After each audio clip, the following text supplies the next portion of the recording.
Olá, galera esperta do Vem Aprender! Tudo bem aí? Estamos começando mais um dia de aulas. É novamente com muita alegria e conhecimento que daremos início a mais um dia letivo aqui pela tela da TV Educativa de Ponta Grossa. Mais uma vez, obrigada pela sua participação e da sua família. Esta parceria entre educação e comunidade é muito importante para o sucesso das crianças em seus estudos. Obrigada em nome de todos os profissionais da educação. Vamos lá! Agora é hora de estudar e aprender. Antes disso, vamos ver um pouquinho do que os nossos amigos estão fazendo em casa? Olha só estas imagens!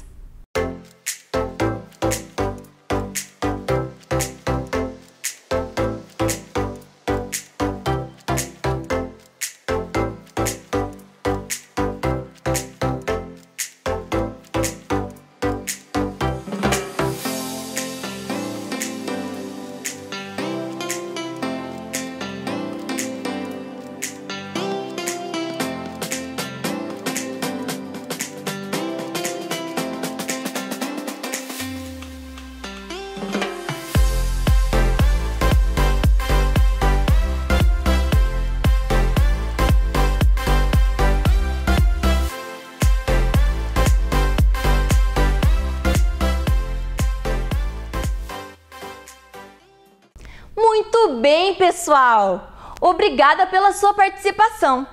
A dedicação de vocês faz tudo que os nossos CMEIs e escola estão fazendo valer a pena. Vocês são muito especiais. Parabéns! Pois chegou a hora de estudar. Estão preparados? Então, vamos começar! Você acompanha agora as aulas do segundo e do terceiro ano do ensino fundamental. Vamos lá? Vem aí, língua portuguesa.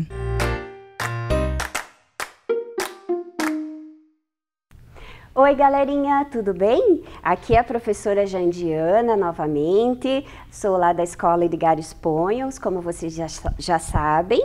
E nós vamos ter mais 2 dias de aula com muito aprendizado e vocês vão gostar bastante, tá bom?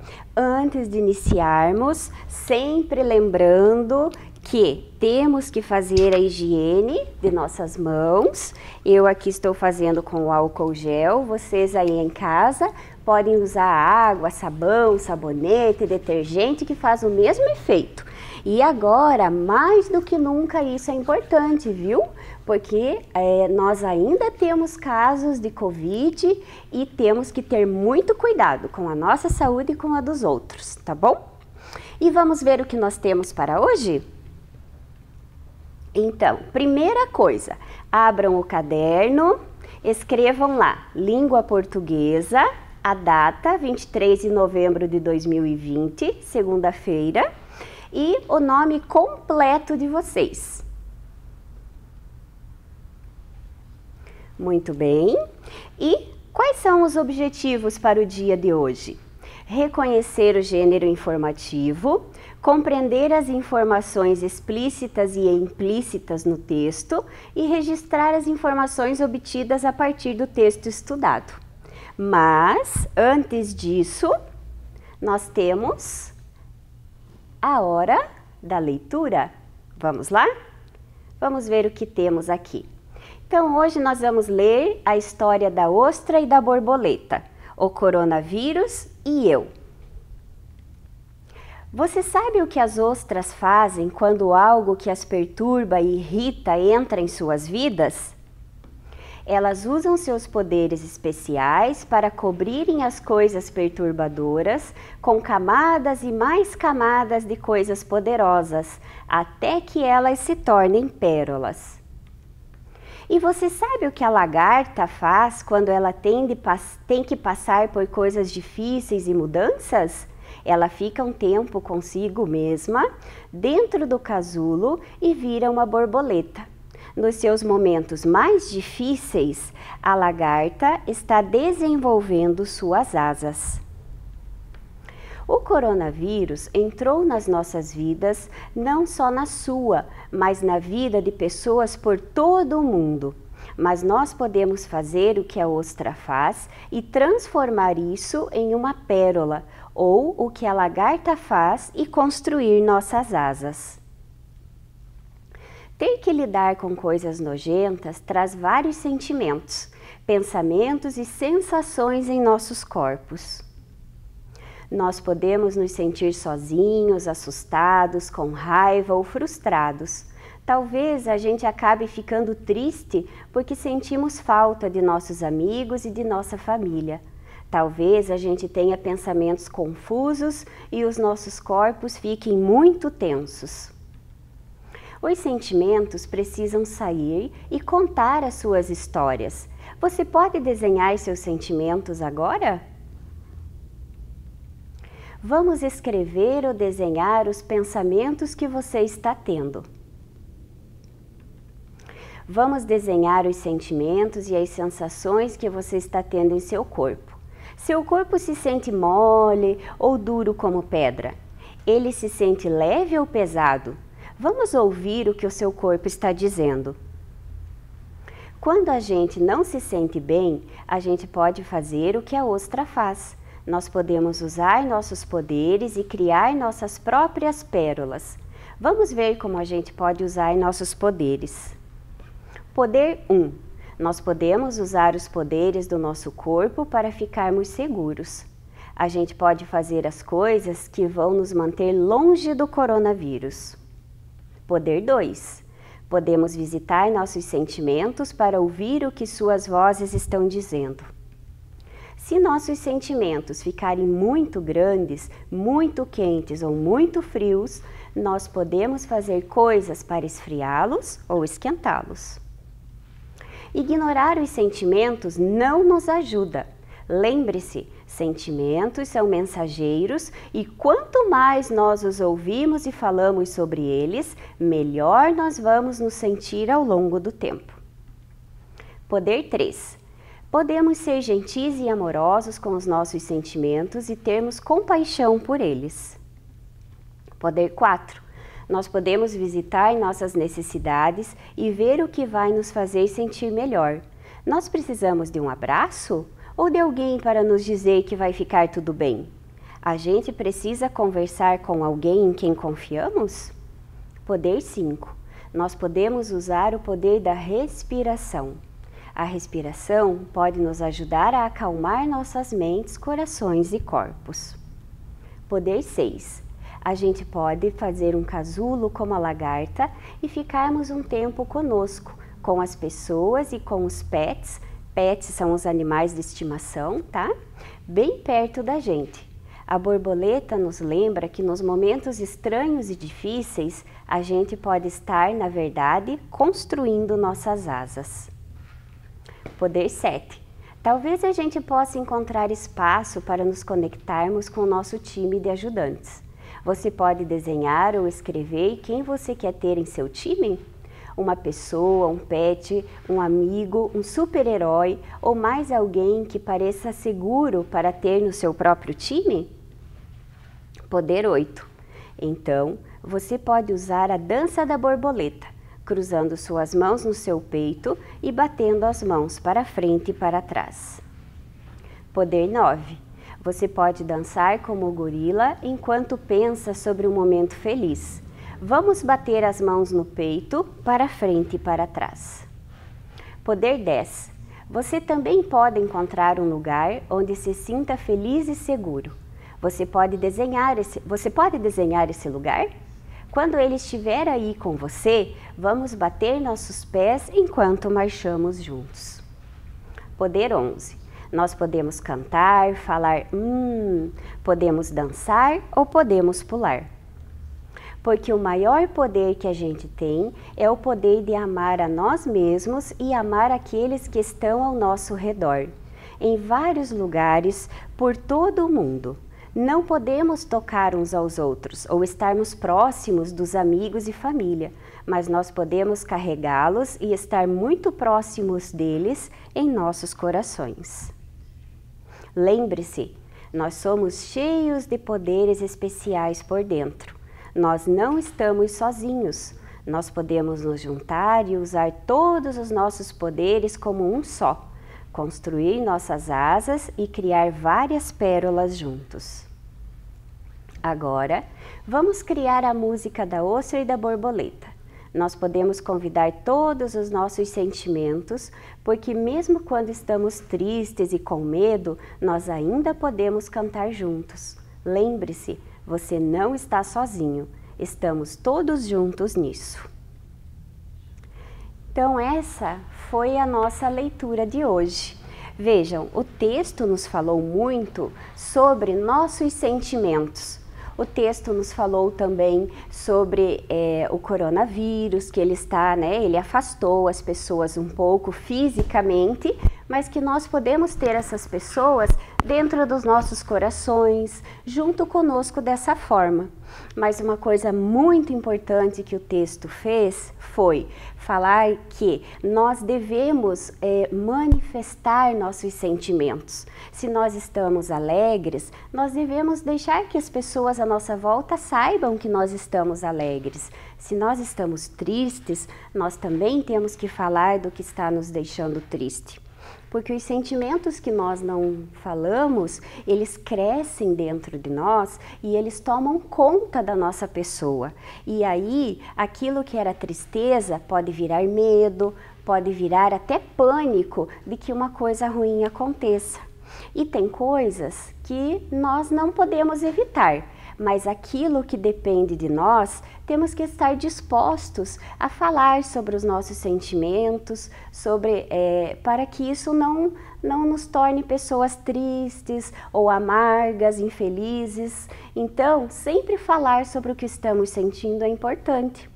Por isso que a família, os amigos, os professores, sempre estão por perto de vocês para perceber como vocês estão se sentindo e ver como que nós podemos fazer para ajudá-los também, tá? Então, confiem na sua família, nos seus amigos e nos seus professores, que mesmo estando distante, nós estamos aqui pensando em como chegar até vocês, seja pela TV, pela internet, pelas atividades que nós mandamos para vocês. Isso é tudo feito para que vocês consigam crescer ainda mais, tanto de tamanho como emocionalmente e na parte dos estudos também, tá bom? Então vamos ver o que nós temos além desse texto para nós fazermos hoje. A nossa hora da atividade. Só que antes da hora da atividade, eu vou conversar sobre uma coisa muito, muito, muito importante com vocês, tá? Que é a vacinação. Eu trouxe aqui uma imagem do Zé Gotinha, tá? Esse bonequinho aqui, ele se chama Zé Gotinha. E veja que ele já tem, a família dele já cresceu, né? Tem a sua esposa, os seus 3 filhos. Por que será que o Zé Gotinha existe?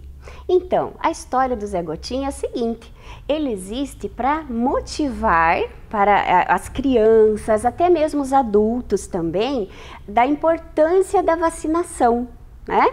Lembram que eu acabei de falar para vocês que tem coisas que nós não conseguimos controlar, né? Não tem como evitar, mas tem algumas doenças que por meio da vacina, que é uma forma de proteção do nosso organismo, nós podemos sim evitar.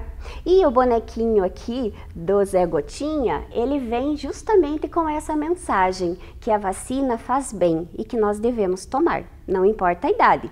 Desde os recém-nascidos até a melhor idade lá, que são nossos avós e nossos avós, tá bom? Então, apresentei para vocês agora o Zé Gotinha. E para continuarmos,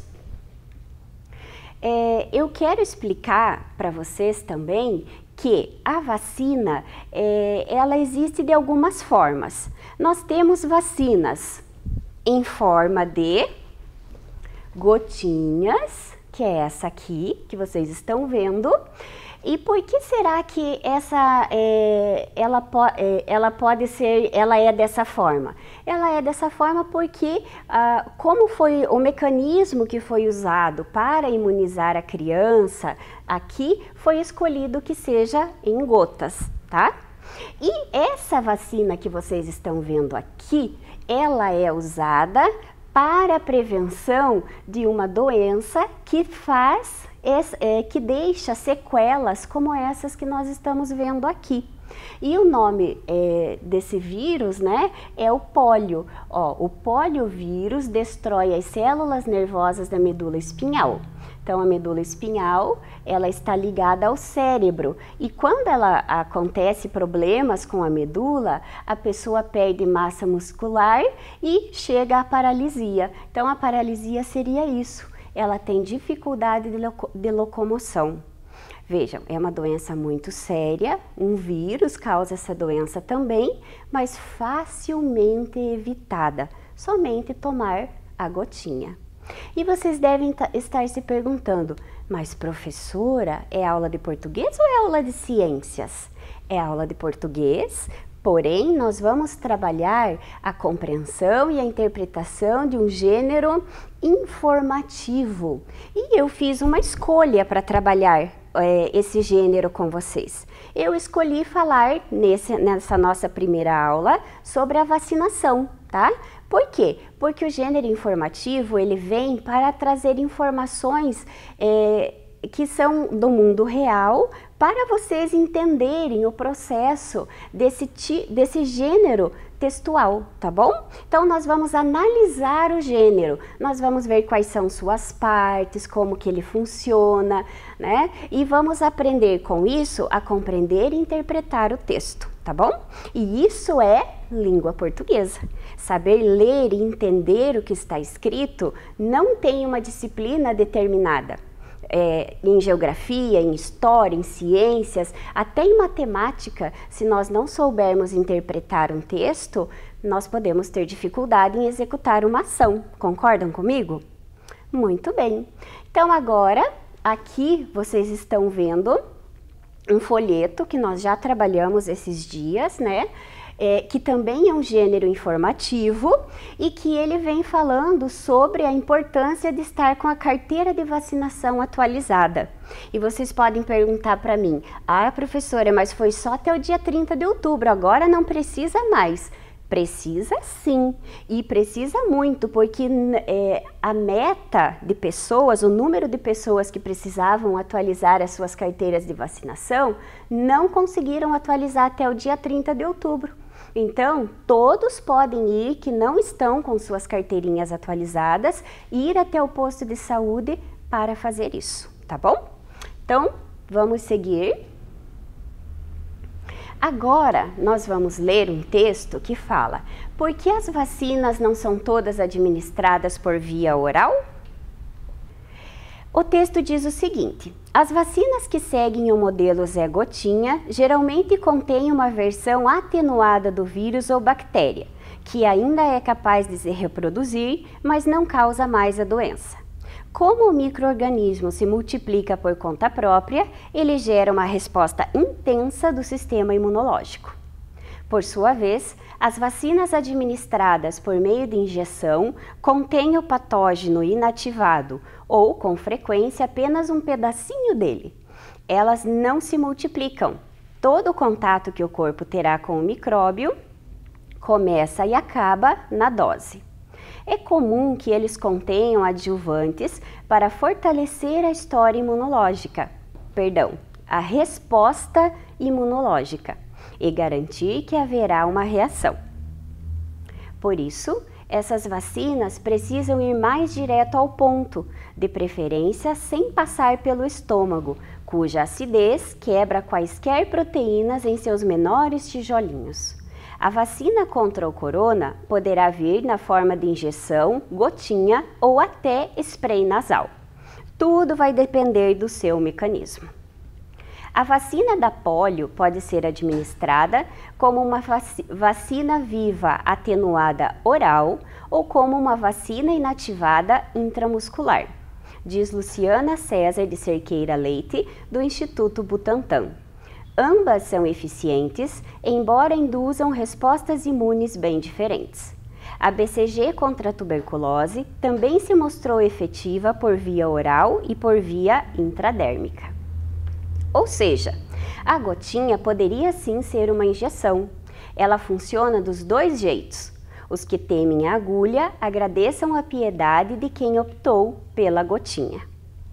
Muito bem, então vejam.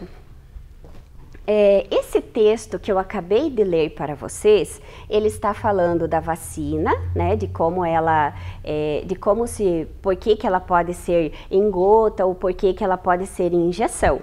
De onde foi que a professora tirou esse texto? Eu tirei de uma revista que se chama Super Interessante. Ela é uma revista que tem muitos textos do gênero informativo.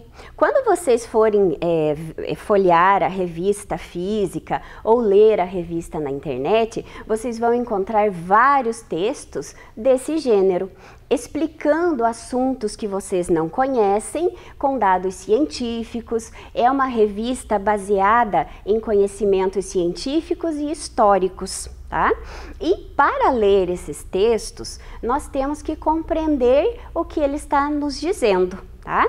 E aqui está a fonte de onde eu tirei o texto. Afinal, não fui eu que escrevi, então eu tenho que atribuir a quem escreveu o texto, tá bom? Agora, nós vamos compreender o que esse texto ele quis nos ensinar, tá? Vamos lá? A primeira coisa que nós temos que fazer é entender que o texto, ele traz algumas palavras que pode ser que nós não saibamos exatamente o significado delas, tá bom? E eu separei já aqui no meu dicionário, né, essas palavras para nós entendermos primeiro o significado delas e depois nós vamos continuar com a nossa compreensão, porque às vezes nós não conseguimos entender bem o que o texto está querendo dizer, porque tem uma, duas ou três palavras que nós não fazemos ideia do que elas significam. Aí realmente fica difícil entender, tá? Mas lembram que na nossa aula anterior a professora falou da importância de nós termos o nosso dicionário, de nós sempre consultarmos o dicionário quando nós temos dúvidas? Então é exatamente isso que nós vamos fazer agora, tá? Eu separei aqui 3 palavras que eu acredito que elas possam deixar dúvidas. São elas: atenuar, imunização e patógeno. São 3 palavras que aparecem no texto, tá bom? Então, atenuada, o que significa? Atenuada vem do verbo atenuar, tá? E olha o que o dicionário diz: tornar tênue, afinar, reduzir a pena do crime, diminuir, enfraquecer. Então, atenuada quer dizer que é o vírus atenuado é o vírus enfraquecido. Vejam que também nós temos que fazer a leitura correta do significado, porque tem mais de um significado a palavra. Então, nós temos que entender o que ela significa no texto que nós estamos lendo, tá bom? A segunda palavra, imunização. A palavra imunização vem do verbo imunizar. Vamos ver o que significa? Então, imunizar significa tornar imune, tornar insensível a. Ai, professora, mas tornar imune, continuo sem entender. Então, nós vamos procurar a palavrinha imune, que significa isento, livre, que tem imunidade. Então, imunizar significa deixar a pessoa livre de um vírus, tá bom? Então, quando vocês escutarem a palavra imunização, significa que é deixar livre do vírus. Então, a imunização contra pólio se dá por meio da vacina, e isso deixa a pessoa livre do vírus. Terceira palavrinha, patógeno. Vamos ver o que significa.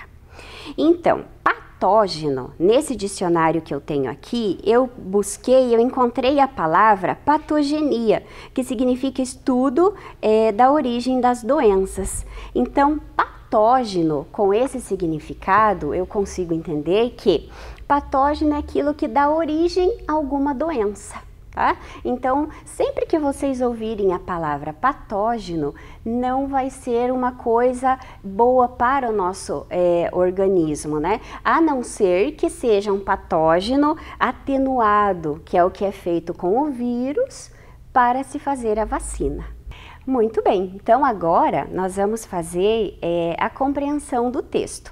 E eu vou começar mostrando para vocês o texto impresso aqui. E ele está impresso em forma de colunas porque o nosso espaço comportava ele dessa forma, tá bom? E também quero deixar claro que nós temos que aprender a ler o texto em todas as direções. Então eu posso ter um texto em bloco, eu posso ter o texto em colunas e nós temos que ter essa capacidade de compreender o texto da mesma forma, tá? Então vamos lá, vejam, aqui nós temos o título, o título do texto. A professora só vai trocar aqui de caneta, pegar uma que funcione melhor, tá?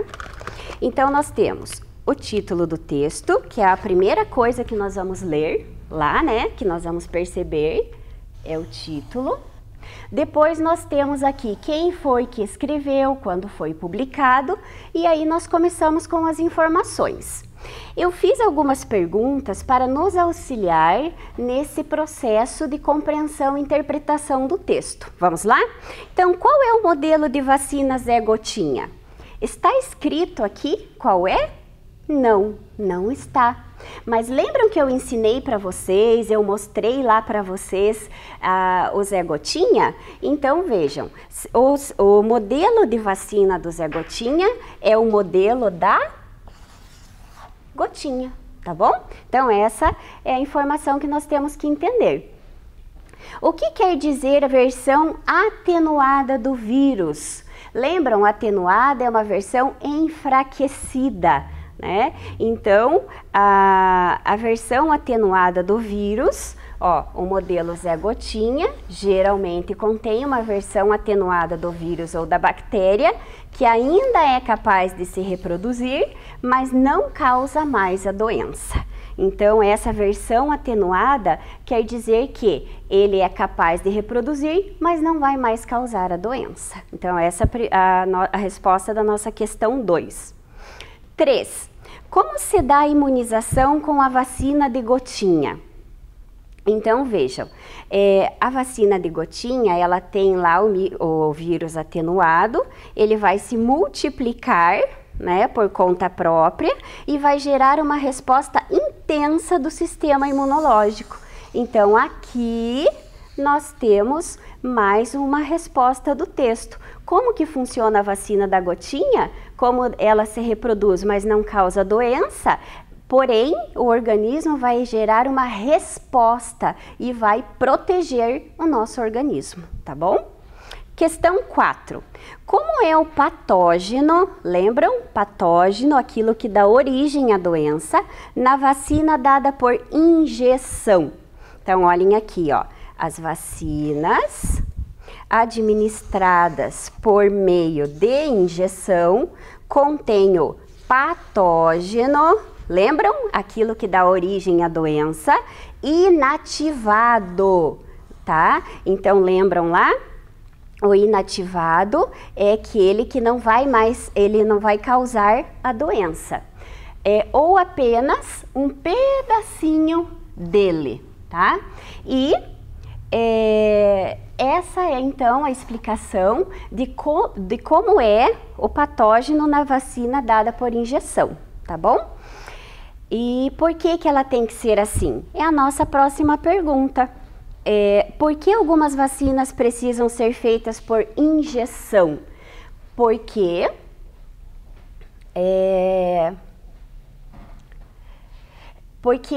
o patógeno inativado, ele não se multiplica, tá? Então, todo contato com o corpo que o corpo terá como micróbio começa e acaba na dose. Então, por isso, ele tem que ser dado em forma de injeção. E essas vacinas, devido a isso aqui, do vírus ele não se reproduzir, ele também não pode ter, ele tem que ir direto ao ponto, né? E não pode passar pelo estômago. Por quê? Porque o estômago vai destruir essa capacidade desse vírus atenuado, desse patógeno inativado, de fazer o efeito que é proteger o nosso corpo. Por isso que tem que ser dada pela injeção.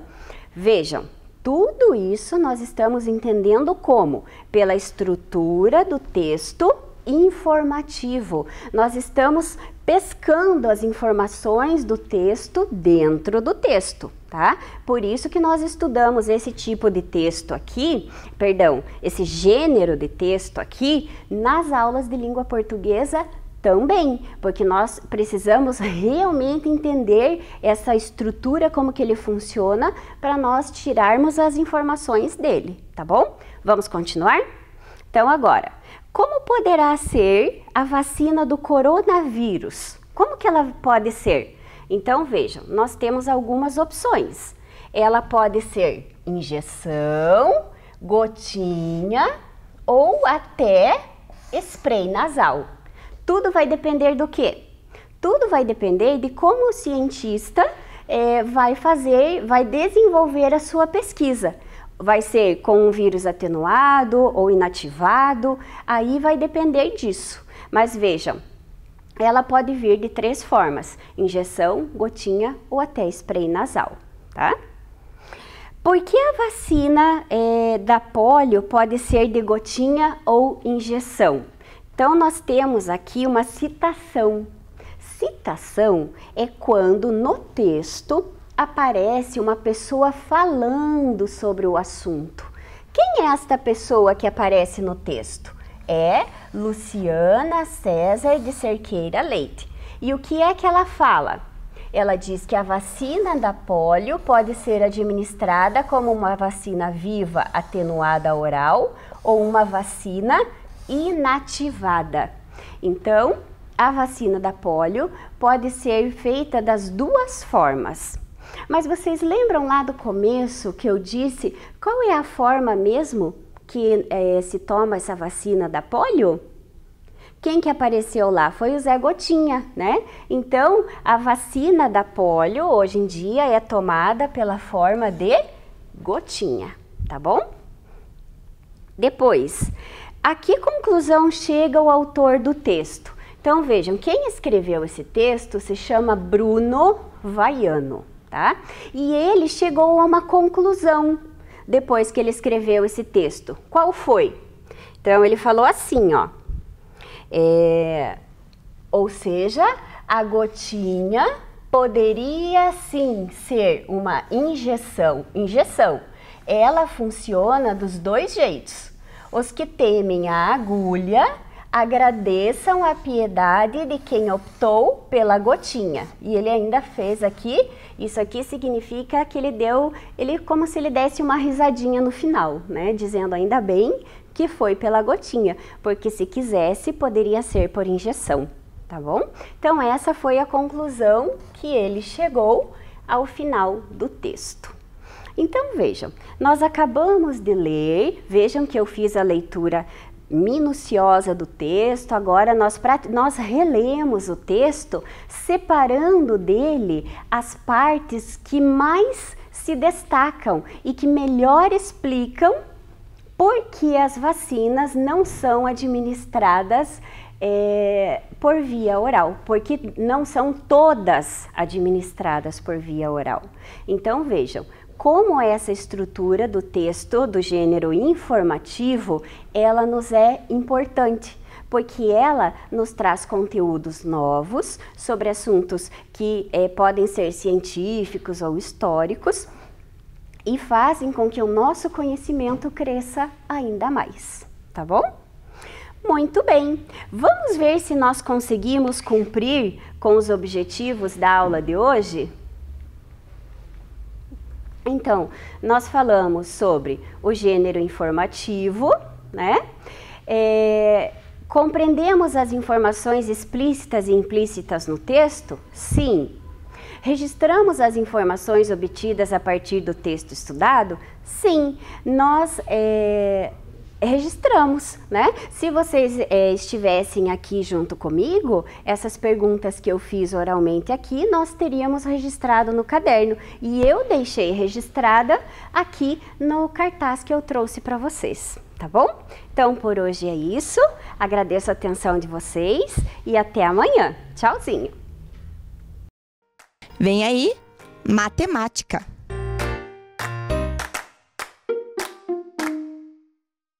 Olá, galerinha do segundo e do terceiro ano, tudo bem com vocês? Eu sou a professora Joselma, da Escola Loise Foltran de Lara, e estou aqui mais uma vez para compartilhar saberes matemáticos com vocês. E para começar a nossa aula, vamos ver o objetivo de hoje? Compreender o sistema de numeração decimal na composição do número. Estabelecer a relação entre números naturais e pontos da reta numérica. E para iniciar a nossa aula, nós vamos ver umas belas imagens agora. Vamos observar? Olha aí, tá vendo só? Já descobriu que animal que é esse? Vejam lá.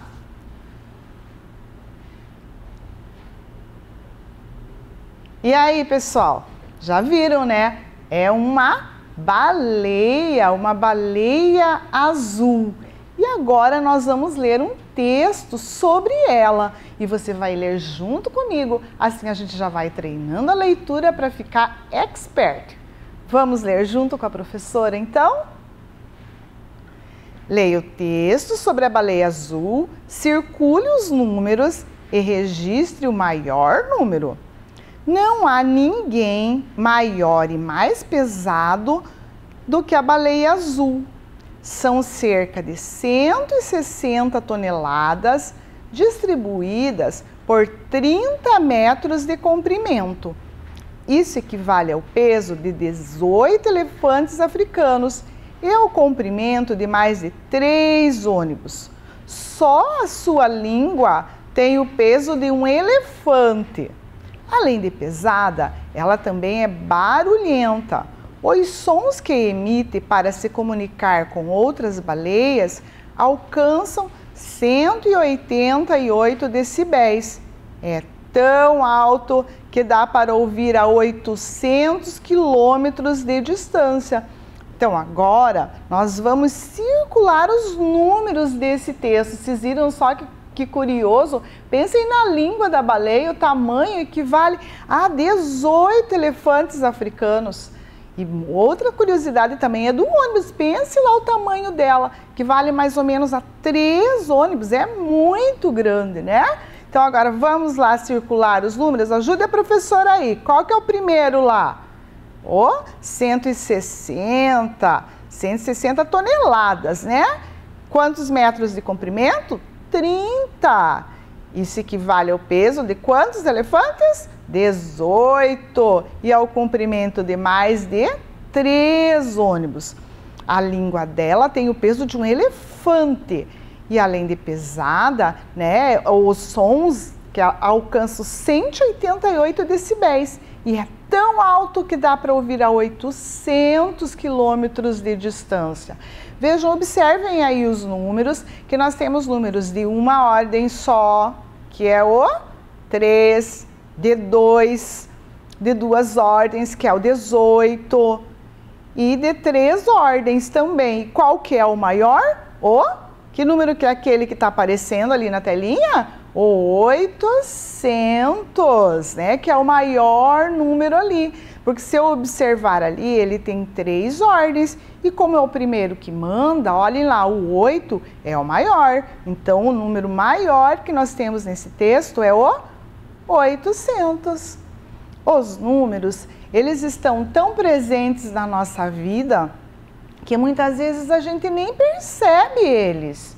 Agora vocês vão ver lá, Vejam lá, então, lá na telinha, que eles estão tão presentes no nosso cotidiano e de uma forma tão natural que a gente não percebe, né, os diferentes significados que eles representam, como no texto.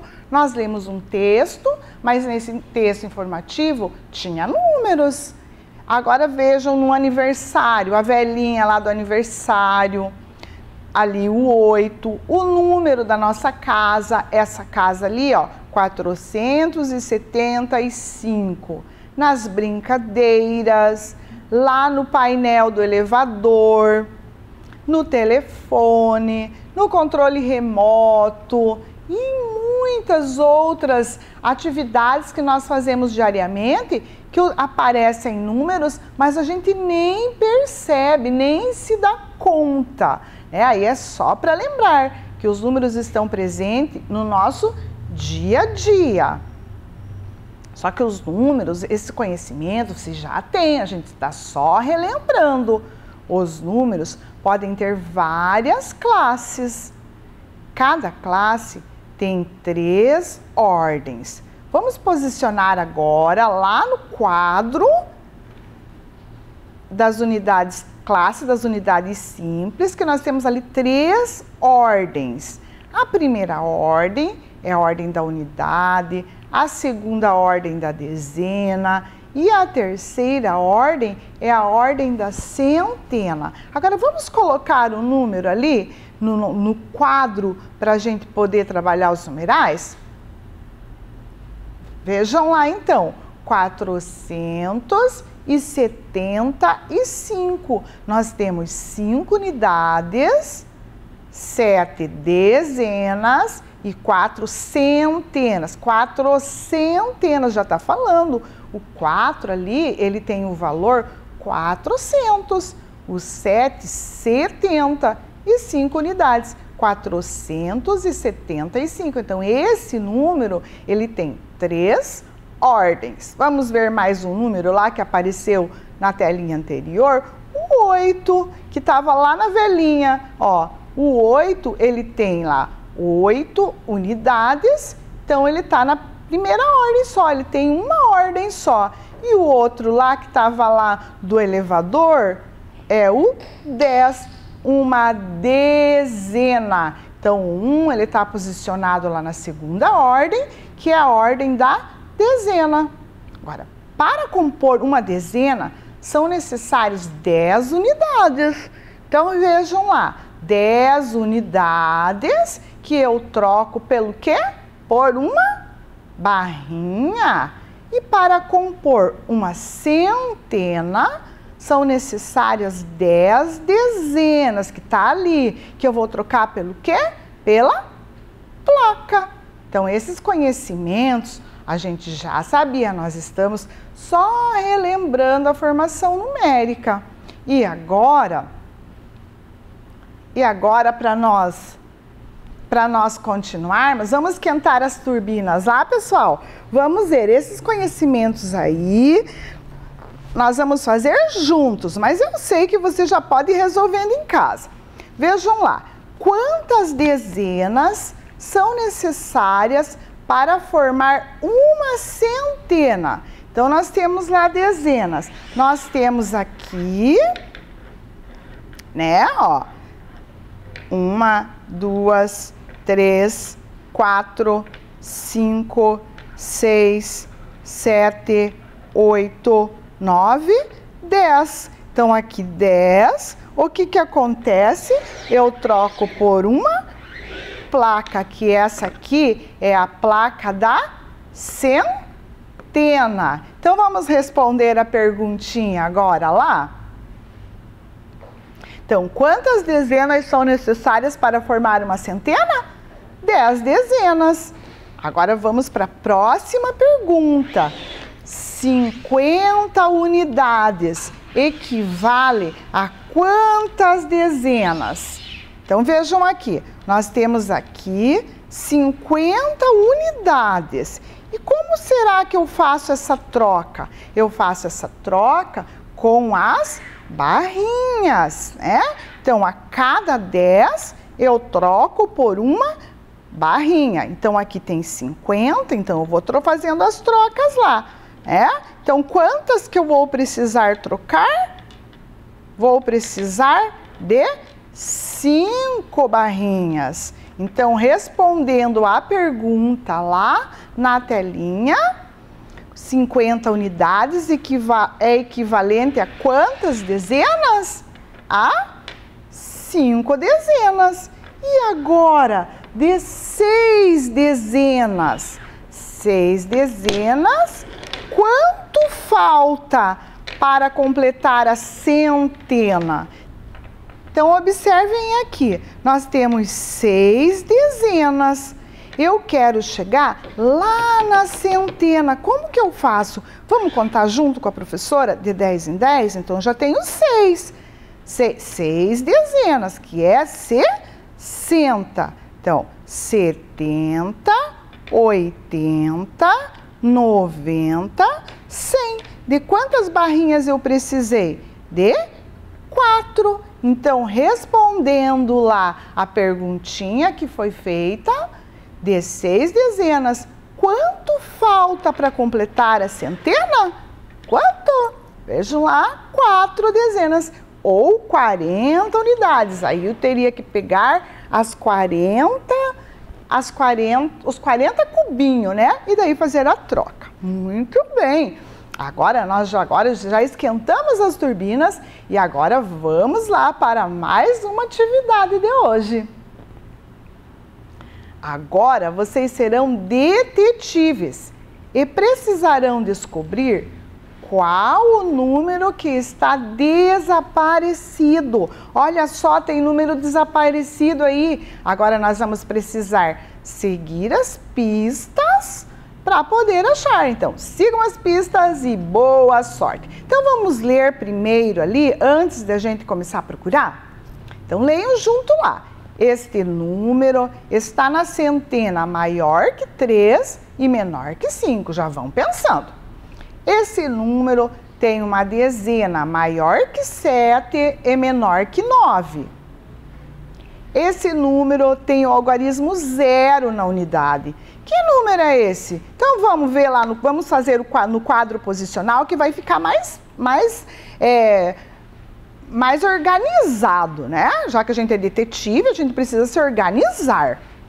Então a primeira dica lá, esse número está na centena maior que 3 e menor que 5. Maior que 3, qual que é o número maior que 3? E menor que 5? É o 4. Então, o 4 já está lá na centena, já descobriu o primeiro número. Agora, vejam o segundo.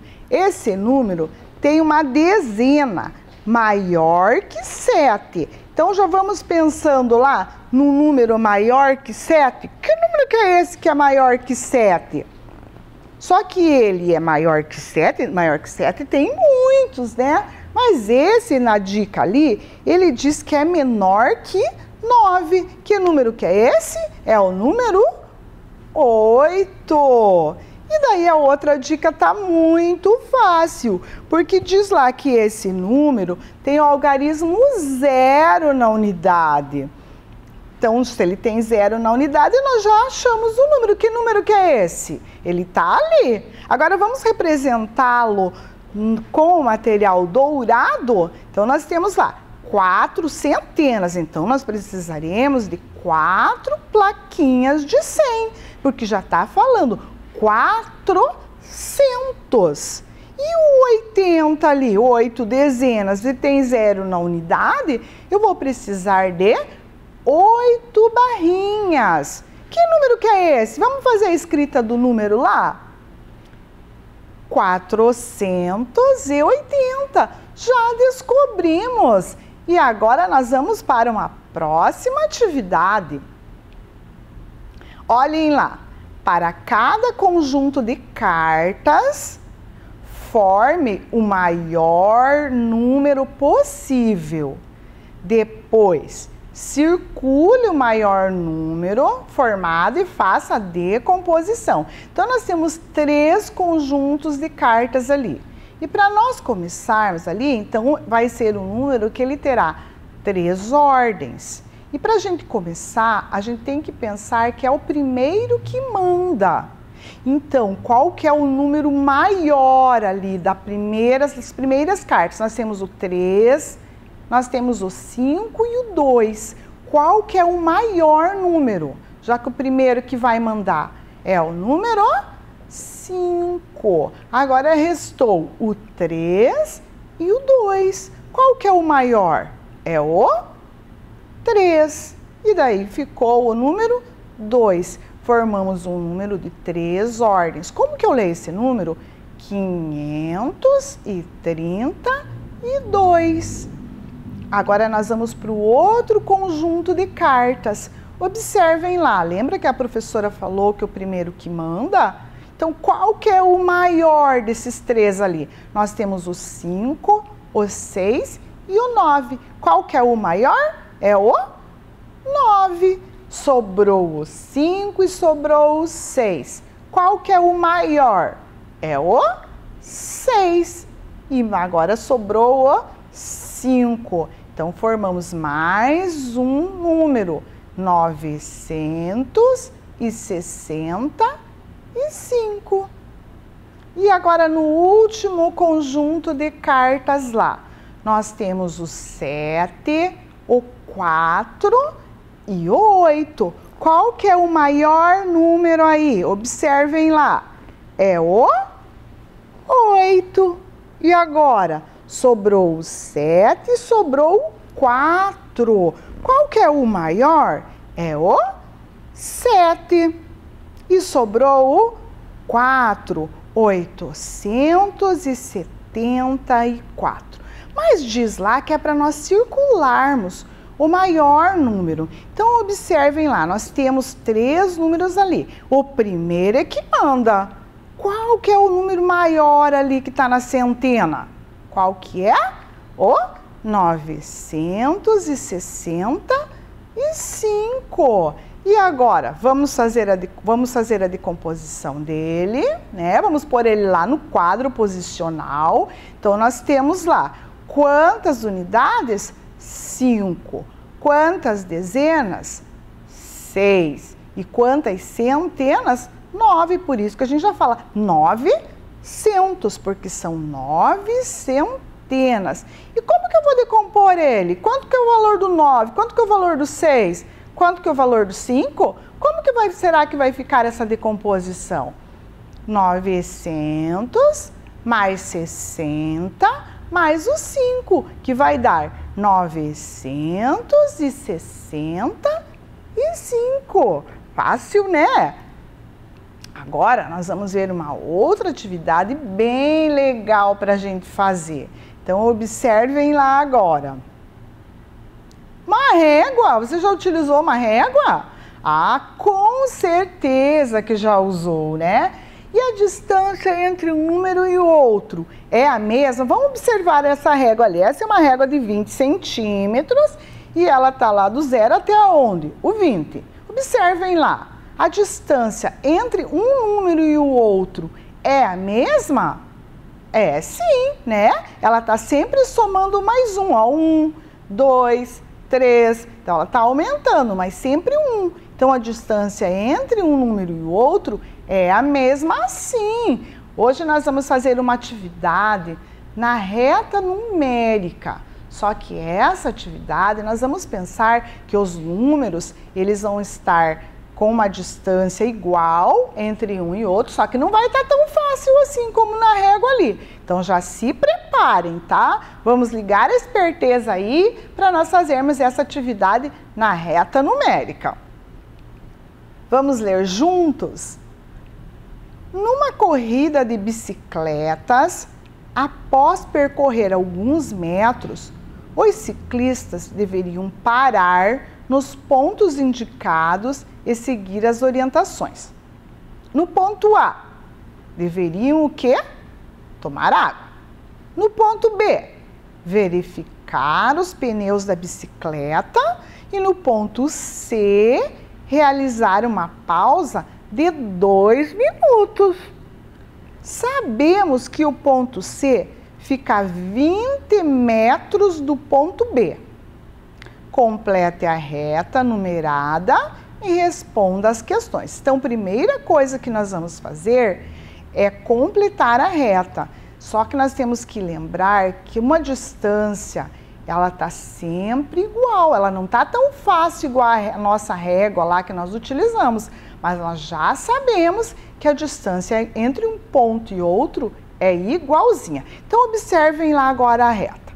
Nós temos lá o A e o B lá em cima, e embaixo nós temos já alguns números, nós só precisamos completar. Então, ela está começando lá no 350. Aí tem um intervalo ali que nós precisamos completar. O outro está 370, 380, 400 e 420. Então, para nós completarmos ali, nós já podemos ver ali, percebam lá, que nós podemos fazer um cálculo mental aí. O 370 para o 380, esse intervalo é de quanto será? Pensem aí, 70 para chegar no 80. Vamos exercitar aí o cálculo mental para a gente fazer. Tenho certeza que você já descobriu que, então, de quanto em quanto que está a nossa reta? De 10 em 10, né? Então, agora, se nós temos lá o 350, nós já descobrimos o ponto A, porque se ela está de 10 em 10, vejam lá, dezena exata, 350, nós vamos fazer lá para 360, olha lá, já ficou mais fácil. 350, 360, 370, 380 e o ponto B? 390, aí foi para o 400. Próximo, se ela está de 10 em 10, vai ser o 410. Olha lá a nossa reta completinha. Agora, vejam lá, nós temos que descobrir agora o ponto C. O ponto C, ele fica 20 metros do ponto B. Então, se ele ficar 20, nós temos que dar quantos pulinhos? Se cada pulinho é 10. Então, vamos dar o pulinho lá. 10, ó, já demos 10. Mais 10 deu 20. Olha aí, nós já descobrimos o ponto C, que é, ó, fica a 20 metros do ponto B. Nós demos 2 pulinhos de 10 metros e já descobrimos, então, o ponto C. Só que nós já completamos, só que ali está pedindo também para nós respondermos algumas questões. Então, vamos responder, vamos ver as questões que nós temos agora, para nós podermos responder. Então, vejam lá, ainda olhando na reta, quantos metros os ciclistas deveriam parar, após quantos metros os ciclistas deveriam parar para tomar água? Então, era lá no, vamos ver lá, qual que é a resposta? Era no ponto A, né? 360, acho que você já respondeu antes de mim aí, né? Agora vamos lá para a questão B. Após quantos metros os ciclistas deveriam verificar os pneus da bicicleta? Que era lá no ponto B. Então, após quantos metros? Após 390 metros. E na letra C? Identifique o ponto C na reta, que nós já fizemos. E após percorrer quantos metros do total da prova, os ciclistas deveriam realizar uma pausa. Então, é lá no ponto C, que é 410 metros. Agora, a letra D, ela tá muito fácil, porque a gente já viu no comecinho lá. Qual o intervalo que a reta numerada apresenta? Qual? Ele está em intervalo de quantos em quantos? Está em intervalo de 10 em 10.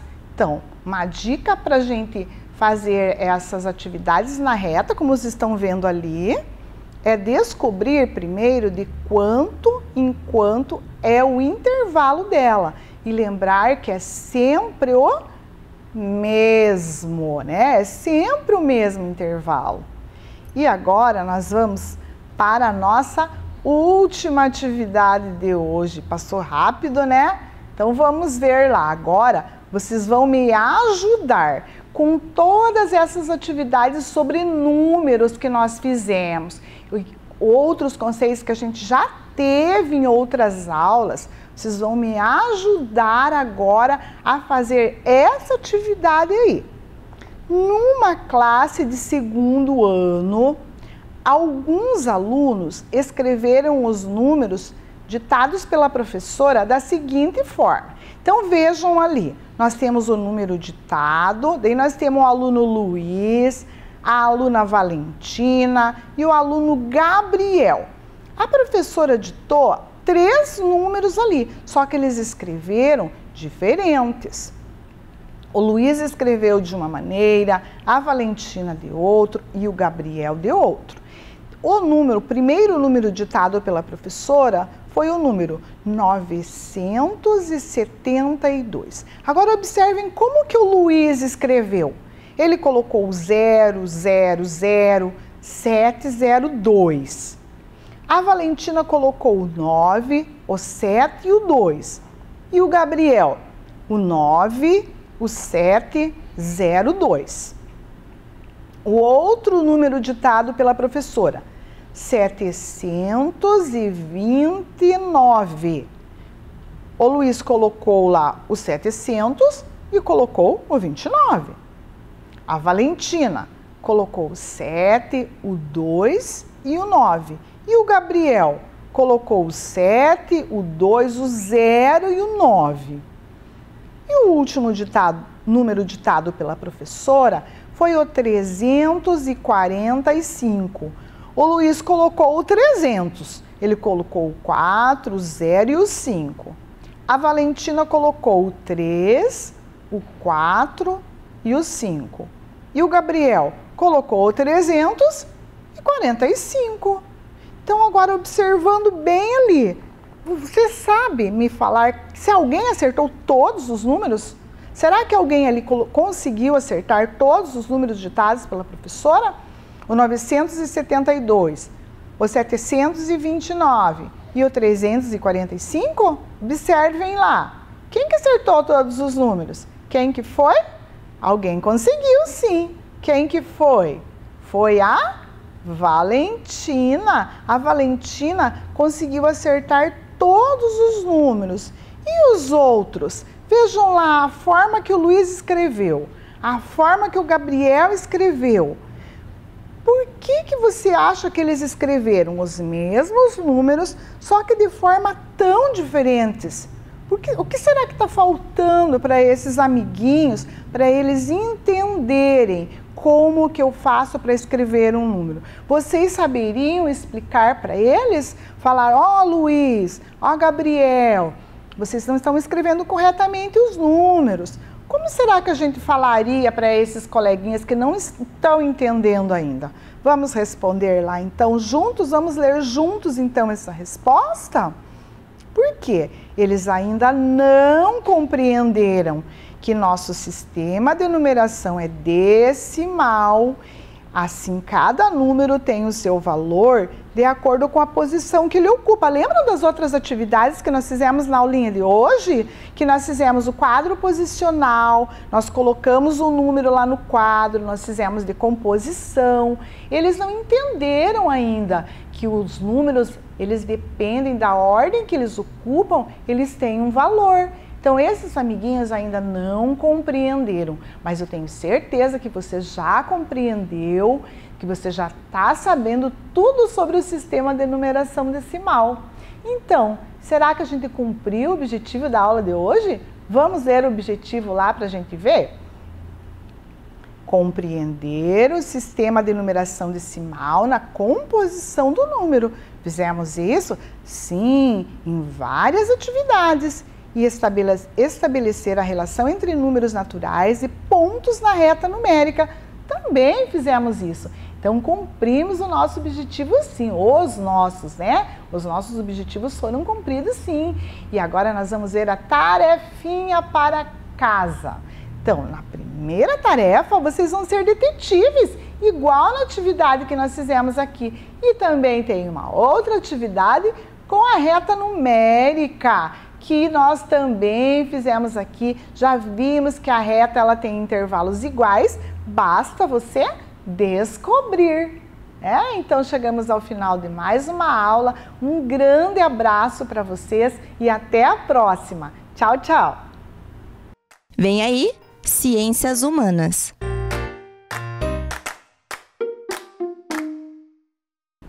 Olá, crianças! Tudo bem com vocês? Eu sou a professora Cláudia, da Escola Agenoridas Stadler. E esta semana estarei juntinho com vocês, trabalhando as aulas de Ciências Humanas. Antes de iniciarmos a nossa aula, eu convido vocês a pegar o caderno e copiar o nosso cabeçalho. Ciências Humanas, hoje é dia 23 de novembro de 2020. E durante a nossa aula de hoje, nós vamos estudar sobre matéria-prima. Olha a letra, bastante capricho. E agora é hora de conhecer os objetivos da nossa aula de hoje. Vamos lá? Vamos reconhecer as relações de interdependência entre o campo e a cidade, a partir do processo produtivo dos alimentos. Vamos identificar alimentos e outros produtos cultivados e extraídos da natureza. Agora eu pergunto para vocês, quem é aí que gosta de passear? Eu adoro! Então pergunta aí do ladinho para o responsável que está juntinho com vocês aí, quem é que deixa vocês embarcarem em uma aventura com a professora? O nosso destino é o sítio do seu Joaquim. Ah, eu já vi que muita gente aí está prontinho para ir comigo. Como nós somos um grupo grande de alunos, nós vamos precisar de um transporte. E nós vamos de ônibus. Vamos lá? Aperte os cintos, que a nossa aventura vai começar. Vocês estão percebendo que para trás de nós deixamos a cidade? Isso mesmo. E estamos indo com destino ao campo? Isso. Lá atrás, nós deixamos a área urbana, que nós chamamos de cidade. Estamos indo com destino à área rural, que é onde nós encontramos as plantações, as criações de gado. Isso aí. Observem esta imagem, olhem aí para o lado da janela de vocês. Vocês estão vendo essa plantação? Essa plantação é uma plantação de trigo e ela faz parte lá do sítio do seu Joaquim. Isso significa que nós estamos chegando. Olha aí, nós também temos o gado e eles estão se alimentando no pasto. Também faz parte da área rural. Ufa, chegamos! E olha quem está lá nos esperando. O Pedrinho. O Pedrinho é o neto do seu Joaquim. E ele está bastante animado, porque nunca ele recebeu tanta gente junto no sítio.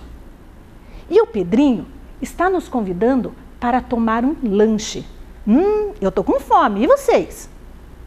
Vamos ver o que tem para nós comermos? Nossa, que mesa mais linda! Vamos ver o que temos para comer? Temos pão, geleias, ovos, leite, temos frutas aqui no cantinho. Mas será que tudo isso que está na mesa foi produzido ali no sítio do seu Joaquim? Tem alguém levantando a mãozinha porque tem uma pergunta para fazer. Vamos ver o que a amiga quer saber? De onde vem o pão?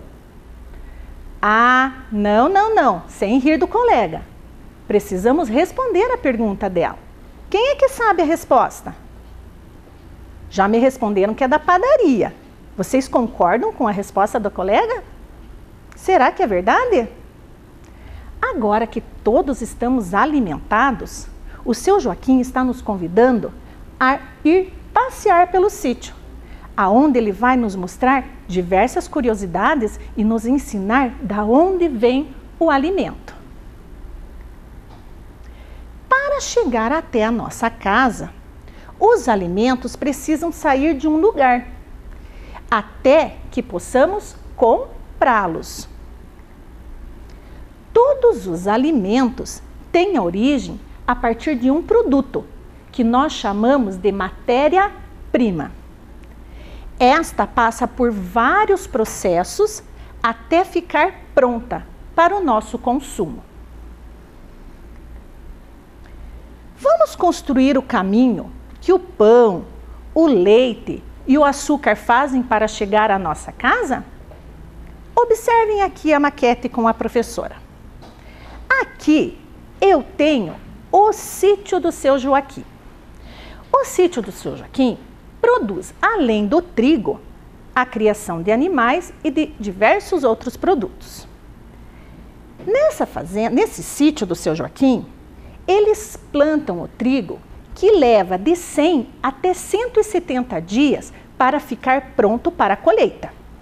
E vocês sabiam que o Paraná e o Rio Grande do Sul são os maiores produtores de trigo do Brasil? Isso mesmo. Então, eles saíram daqui, o nosso alimento, eles são colhidos aqui na fazenda e eles são transportados de caminhões até aqui na cidade, onde nós encontramos as indústrias, que é por onde vai passar e transformar esse produto em um produto que vai para os mercados, onde nós vamos comprar e vamos transformar em outros alimentos.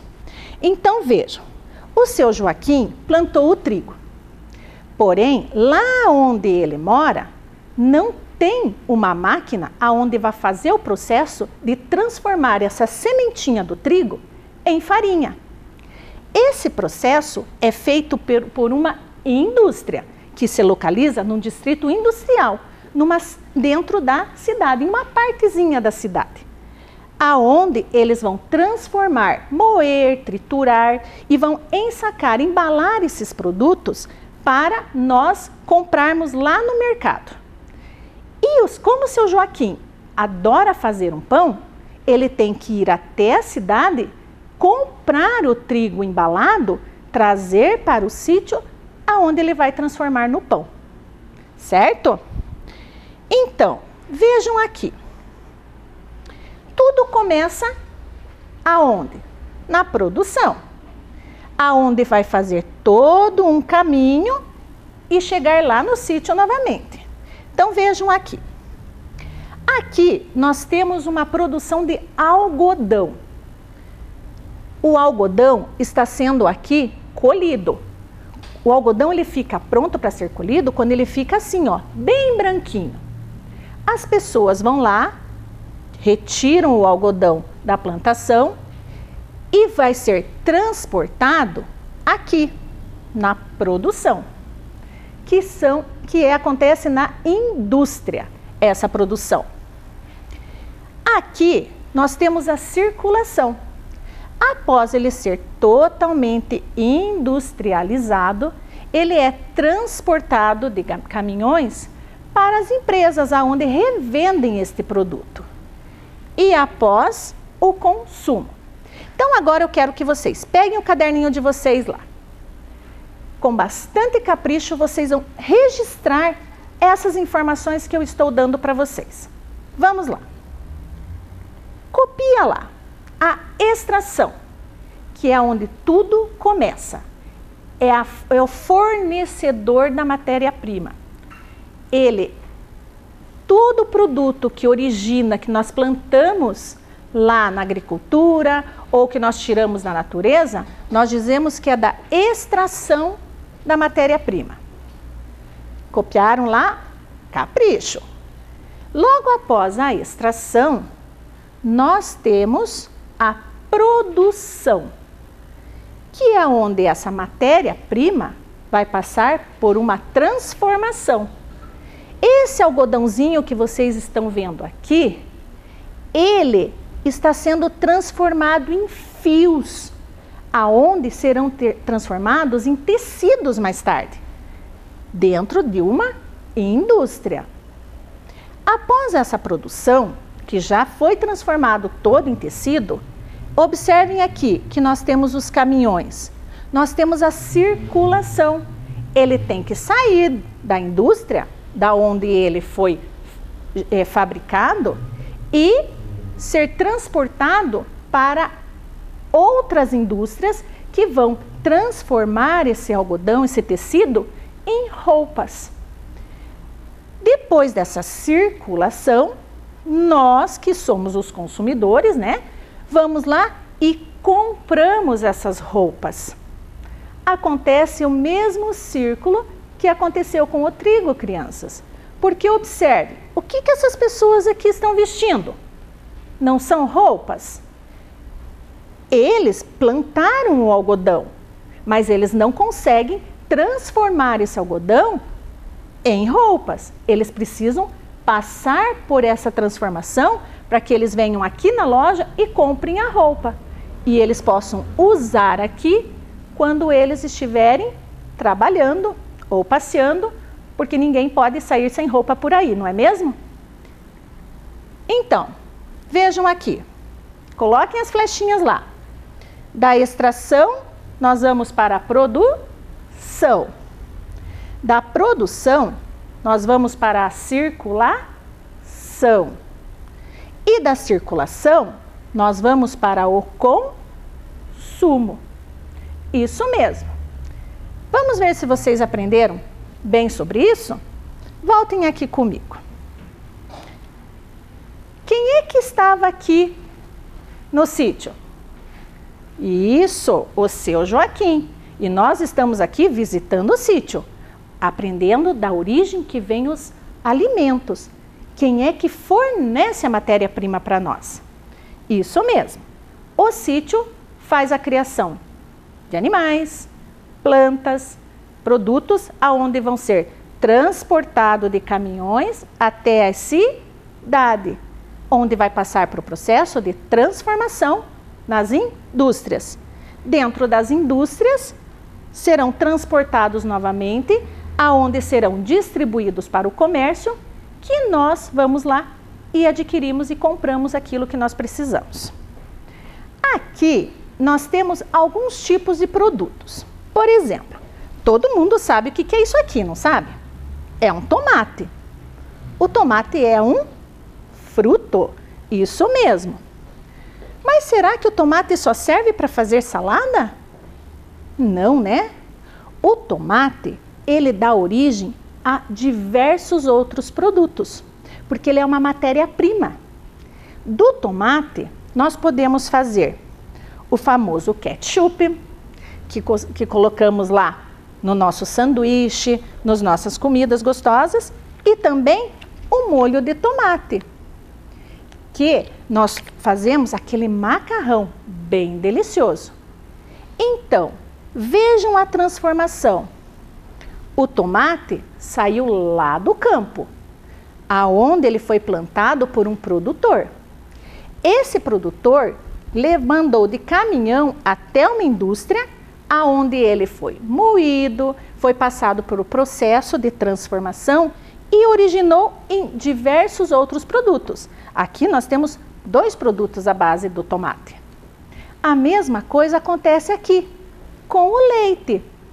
O leite, ele sai lá do campo, aonde nós temos os pecuaristas que criam as vacas, né? E tiram o leite e exportam esses leites até as indústrias que embalam, que fazem o processo de transformação do leite. Após o leite, a gente pode encontrar sim, tanto em caixinha, quanto em forma de outros produtos, porque eles são ser transformados também em outros produtos, como por exemplo, o creme de leite, o leite condensado. Que mais que eu posso fazer com o leite? Quem sabe me contar? Ah, muito bem, nós comemos o queijo, que é a base de leite, nós comemos o iogurte, o requeijão e diversos outros produtos que são a base da matéria-prima do leite. E aí, crianças? Entenderam então o que é matéria-prima? Isso mesmo. Matéria-prima é tudo aquilo que eu retiro lá do campo e transformo em outro produto. Ele é a matéria principal que dá origem a outros produtos. Vamos ver se nós atingimos os nossos objetivos de hoje e aprendemos tudo que a gente tinha combinado no começo? Nós reconhecemos as relações de interdependência entre o campo e a cidade? Sim, com certeza, quando nós fizemos o caminho do alimento, que saiu do campo e parou lá na cidade. Só que ele não parou na cidade, ele voltou para o campo, a partir do processo produtivo dos alimentos. Também identificamos os alimentos e os outros produtos cultivados e extraídos da natureza.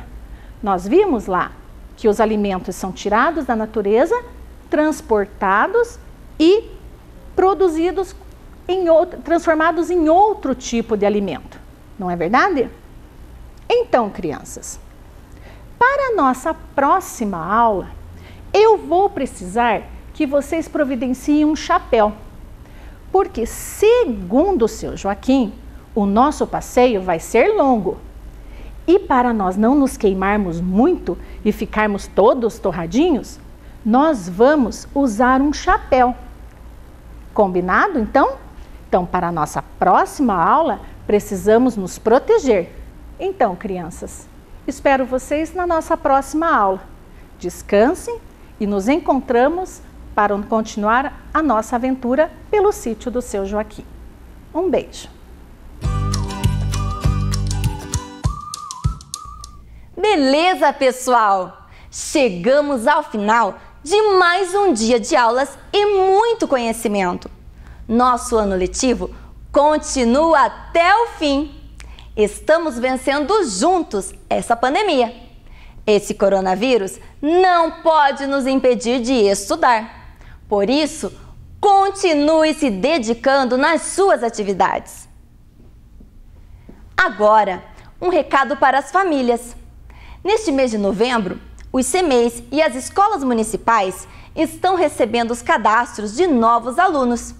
Verifique sobre possíveis transferências para outras unidades e procure a alternativa mais próxima da sua casa. Para quem já está matriculado e vai permanecer na mesma escola ou CMEI, basta responder o contato da equipe gestora de onde o aluno estuda e seguir as orientações. Para ver de novo este programa, acesse o Face da TV Educativa. Obrigada pela sua companhia e até o próximo programa. Tchau! Oi, eu sou o Gustavo e essas são minhas rimas do sorvete.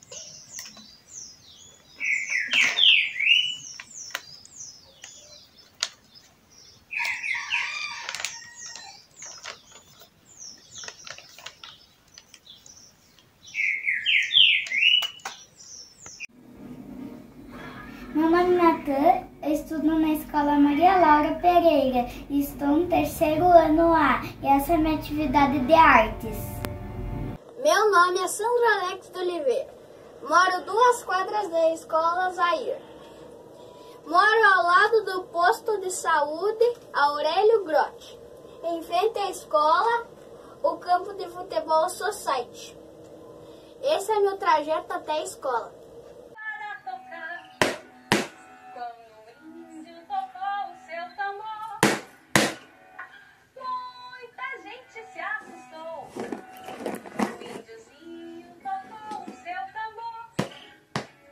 De leve ele tocou, o índiozinho tocou.